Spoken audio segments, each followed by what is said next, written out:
ಎಲ್ಲರಿಗೂ ನಮಸ್ಕಾರ. ನಾನು ಚಂದ್ರಿಕಾ. ಅನ್ನಪೂರ್ಣೆ ಕಿಚನಿಗೆ ನಿಮ್ಮೆಲ್ಲರನ್ನು ಪ್ರೀತಿಯಿಂದ ಸ್ವಾಗತಿಸ್ತಾ ಇದ್ದೇನೆ.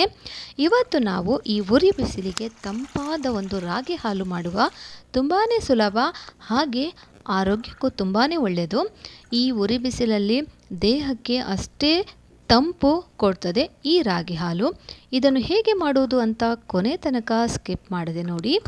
ಇಲ್ಲಿ ನಾನು 2 ಗ್ಲಾಸ್ ಆಗುವಷ್ಟು ರಾಗಿಯನ್ನು ತಗೊಂಡಿದ್ದೆ ನೋಡಿ. ರಾಗಿ ಹಿಟ್ಟು ಅಲ್ಲ, ರಾಗಿಯನ್ನು. ಇದನ್ನು ನಾವು ಚೆನ್ನಾಗಿ ನೀರಿನಲ್ಲಿ ತೊಳ್ಕೋಬೇಕು ನೋಡಿ. ಇದನ್ನು ನಾವು ಚೆನ್ನಾಗಿ ಈಗ ನೀರಿನಲ್ಲಿ ತೊಳಿಬೇಕು. ಇವಾಗ ನಾನು ರಾಗಿಯನ್ನು ನೀರಿನಲ್ಲಿ ತೊಳೆದು ತಂದಾಯಿತು. ಇದನ್ನೊಂದು ಮಿಕ್ಸಿ ಜಾರಿಗೆ ಇವಾಗ ಹಾಕ್ತಾ ಇದ್ದೇನೆ. ಸ್ವಲ್ಪ ಇವಾಗ ಹಾಕ್ತೇನೆ. ಒಟ್ಟಾರೆ ನಾನು 2 ಸಲ ಈ ರಾಗಿಯನ್ನು ರುಬ್ಕೊಳ್ತೇನೆ, 2 ಪೋರ್ಷನ್ ಮಾಡಿಕೊಂಡು. ಇದಕ್ಕೆ ನಾನೀಗ ಸ್ವಲ್ಪ ಉಪ್ಪನ್ನು ಹಾಕಿದೆ, ಸ್ವಲ್ಪ ಸಾಕು. ಹಾಗೆಯೇ ಸ್ವಲ್ಪ ನೀರನ್ನು ಸೇರಿಸಿ ಇದನ್ನು ರುಬ್ಕೊಂಡು ತರ್ತೇನೆ ನೋಡಿ. ಹೀಗೆ ಆಗಿದೆ. ಇವಾಗ ನಾನು ಇದಕ್ಕೆ ಸ್ವಲ್ಪ ಬೆಲ್ಲವನ್ನು ಸೇರಿಸ್ತಾ ಇದ್ದೇನೆ. ಒಳ್ಳೆ ಟೇಸ್ಟ್ ಕೊಡ್ತದೆ ಹೀಗೆ ನೀವು ಬೆಲ್ಲವನ್ನು ಸೇರಿಸಿದರೆ. ಇವಾಗ ಇದಕ್ಕೆ ಸ್ವಲ್ಪ ನೀರು ಹಾಕಿ ಇನ್ನೊಂದು ಸಲ ಇದನ್ನು ಚೆನ್ನಾಗಿ ರುಬ್ಬಿ ತರಬೇಕು. ಇದನ್ನೀಗ ನಾವು ಸೋಸಿಕೊಳ್ಳುವ ನೋಡಿ. ಈ ಥರ ಸೋಸ್ಕೊಳ್ಬೇಕು.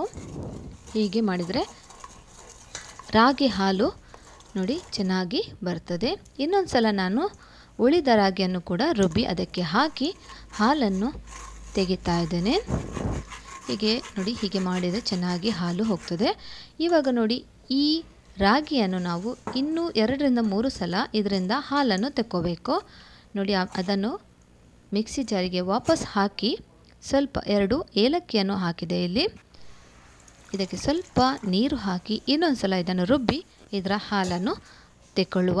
ಒಟ್ಟಾರೆ 2-3 ಸಲ ಇದರ ಹಾಲನ್ನು ನಾವು ತೆಕ್ಕೋಬೇಕು.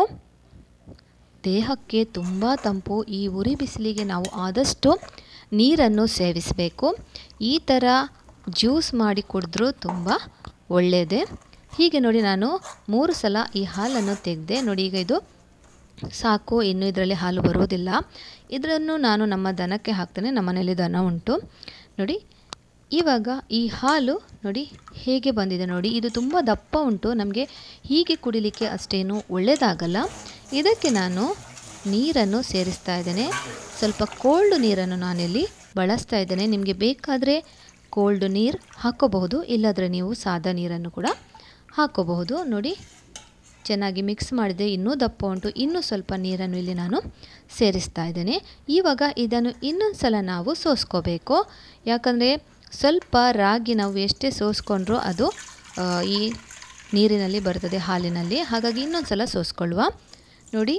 ರಾಗಿ ಹಾಲನ್ನು 2 ಸಲ ನಾವು ಸೋಸಿ ಆದ ನಂತರ ಹೇಗೆ ಆಗಿದೆ ನೋಡಿ. ಉಪ್ಪು ಸ್ವಲ್ಪ ಸಿಹಿಯನ್ನು ನಿಮ್ಮ ಅನುಸಾರ ನೀವು ನೋಡಿಕೊಂಡು ಹಾಕ್ಕೊಳ್ಳಿ ನೋಡಿ. ನೀವು ಇನ್ನೂ ನನ್ನ ಚಾನಲಿಗೆ ಸಬ್ಸ್ಕ್ರೈಬ್ ಮಾಡಿಲ್ಲ ಅಂದರೆ ಸಬ್ಸ್ಕ್ರೈಬ್ ಮಾಡಿ. ಹಾಗೆ ಹತ್ತಿರ ಇರುವ ಬೆಲ್ ಬಟನನ್ನು ಆಲ್ ಅಂತ ಪ್ರೆಸ್ ಮಾಡಿ. ಎಷ್ಟು ಚೆನ್ನಾಗಿ ರಾಗಿ ಹಾಲು ರೆಡಿ ಆಯಿತು ನೋಡಿ. ಇವಾಗ ನಾವು ಇದನ್ನು ಕುಡಿಯುವ ಸಮಯ. ಇಂಥದ್ದೇ ಒಳ್ಳೆ ತುಳುನಾಡ ರೆಸಿಪಿಗಳಿಗೋಸ್ಕರ ನನ್ನ ಚಾನಲನ್ನು ಖಂಡಿತ ಮರೆಯದೆ ಸಬ್ಸ್ಕ್ರೈಬ್ ಮಾಡಿ. ಹಾಗೆಯೇ ನಾನು ತುಂಬ ತುಳುನಾಡ ರೆಸಿಪಿಗಳನ್ನು ಅಪ್ಲೋಡ್ ಮಾಡಿದ್ದೇನೆ, ಅದನ್ನು ಒಮ್ಮೆ ನೋಡಿ. ಇಷ್ಟ ಆದರೆ ಲೈಕ್ ಕಮೆಂಟ್ ಮಾಡೋದನ್ನು ಮರಿಬೇಡಿ ಫ್ರೆಂಡ್ಸ್. ನೀವು ಈ ವಿಡಿಯೋವನ್ನು ಆದಷ್ಟು ಶೇರ್ ಮಾಡಿ ನಮ್ಮ ಚಾನಲ್ಗೆ ಸಪೋರ್ಟ್ ಮಾಡಿ. ಧನ್ಯವಾದ.